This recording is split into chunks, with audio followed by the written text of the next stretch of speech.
lebih dulu datang menyebut nyawanya sebelum tergerak hatinya gimana gitu kan. Jadi harusnya dia setiap ada bisikan dan sentuhan sedikit saya dalam hati, kita harus meraih hidayah itu. Karena Allah Subhanahu wa taala tidak akan mungkin menurunkan tangan dari langit untuk menarik kita beribadah atau menahan kita dari maksiat.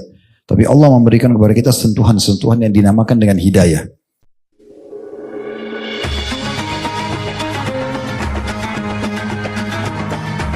Yang subscribe, semoga hidup kaya raya, mati masuk surga. Dan ini ada beberapa fenomena juga, Ustaz. Belakangan ada fenomena yang dinamakan dengan jilbab yang tertukar.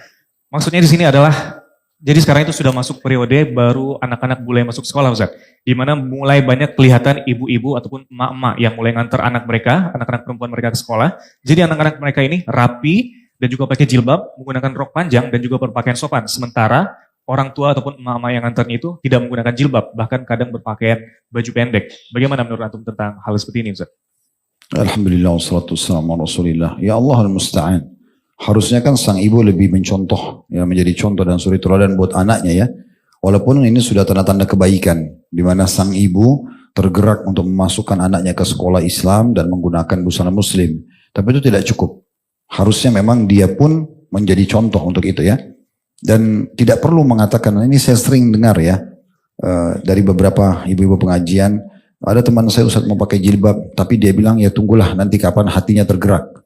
Ya kalau malaikat maut lebih dulu datang menyebut nyawanya sebelum tergerak hatinya gimana gitu kan.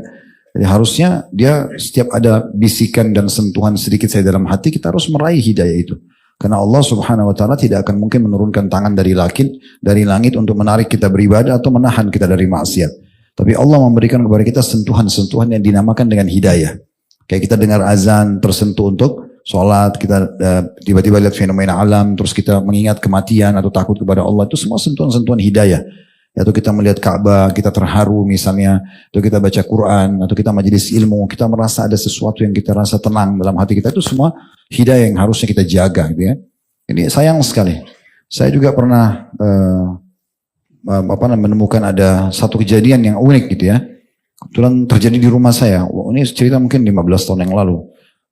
Waktu masih tahun-tahun pertama kami masuk ke Jakarta, saya isi pengajian cukup jauh. Saya lupa di daerah mana, tapi di luar Jakarta, rutin gitu ya. Sepekan sekali saya ke sana, 1 jam 15 menit ke sana, pulang pergi jadi 2 jam lebih.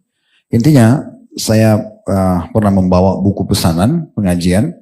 Satu waktu ada ketua panitianya itu ingin mengantar uang buku itu.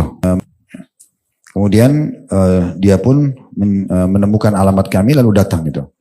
Tapi tiba-tiba saya lagi dalam rumah mempersiapkan pengajian untuk keluar dari rumah sekitar 9:30 pagi.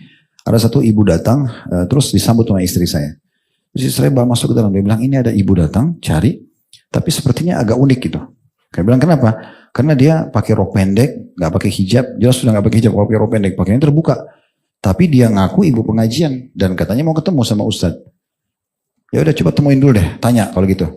Ditanya, katanya dia memang mau ketemu. Ya udah, kamu duduk di situ, saya juga di situ, kita ngobrol. Nanti saya menghadap di arah dinding, tidak harus nanti kamu yang melayani dia ngomong, nanti saya tanya kenapa.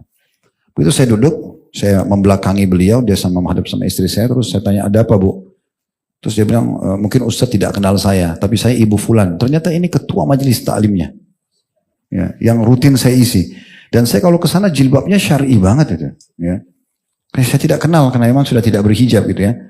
Terus langsung dia bilang, mungkin Ustadz kaget, tapi memang begini pakaian saya sebenarnya. Saya doakan Ustadz supaya saya dapat hidayah. Nah, terus bertahun-tahun ini jadi panitia pengajian itu belum sinyal hidayah tuh. Mau tunggu apa gitu ya. Tapi ini terjadi betul sendiri.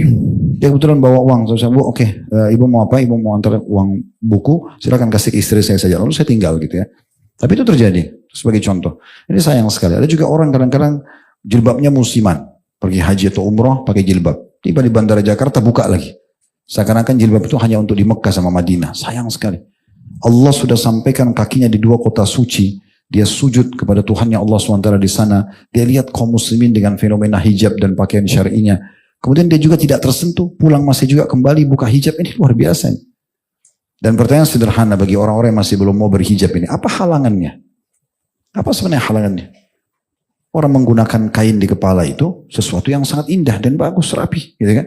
tertutup, terjaga rapi. Dan sekeliru kalau ada yang menganggap orang, oh kalau saya berhijab saya kurang cantik, atau nanti tidak ada yang mau menikah dengan saya. Ini semua mau menikah sama orang berjilbab. Hah? Iya kan? Monogami atau poligami? Tawa lebar betul, Masya Allah.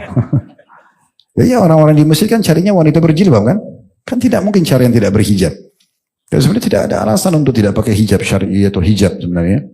Ya semoga Allah kasih hidayah. Kalau saran dari kami tentunya dia harusnya menjadi suri tauladan buat anaknya. Ya, dia pakai jilbab dan dia mengubah sudah sekarang polanya menjadi muslim yang baik. Mumpung juga anaknya masuk ke sekolah Islam, ya dia tunggangi keadaan itu justru untuk memperdalam iman juga. Dia bisa bersama komunitas wali-wali murid di sekolah itu. Dia bisa ikut kajian-kajian yang ada misalnya. Dia bisa konsultasi sama ustadz atau pakar agama yang ada di sekolah itu misalnya. Itu kan semua sangat membantu. Ya, semoga Allah perbaiki keadaan ini.